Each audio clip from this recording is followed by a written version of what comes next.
launch in the week, was what we've had is a target for 20 weeks, and I understand why we have a target for 20 weeks, because that's what the law says it should be. But we also have an average that was much later than 20 weeks, it was something like 36, 38 weeks, something like this at one point. But what that also told us was that there was this other bunch of assessments that were, and some of them were going beyond 52 weeks. So it had this huge, long, possibly very thin tail. And surely it's this bit that is showing us, or it's the analysis at this bit that enables us to see which bits of the system are working, or which bits of that multi-agency, particularly system, are working. And so hopefully bringing this tail in, and it might mean that actually the 20-week target slips a bit, and we have seen that. I'm not exercised by that. Others may well be exercised by that. I would prefer to bring the tail in, so that the system is kind of working in a sort of a better shape than something that's like that. Yeah, Hannah, do you want to comment? Yeah, I just wanted, because obviously that specific information I can get to you.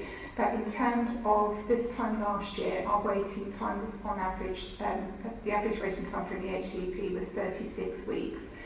We've now not improved it greatly, but it's down to 33 weeks, and we're working really hard to make sure it gets closer to that 20 weeks.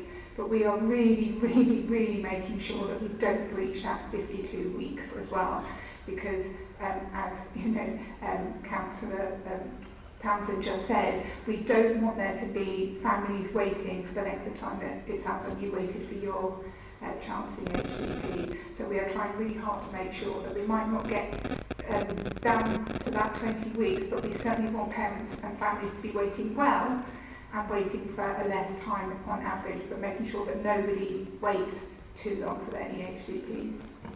That's really helpful, thank you. And I think also understanding that 20-week target maybe not being realistic for us at the moment is actually really helpful for parents and schools to sort of convey that message as well. So as a parent, you're not thinking, oh my gosh, you know, what is happening? 20 weeks is long gone, but actually there's a more realistic target that you are managing to hit, and that just helps people get their heads around that, I think.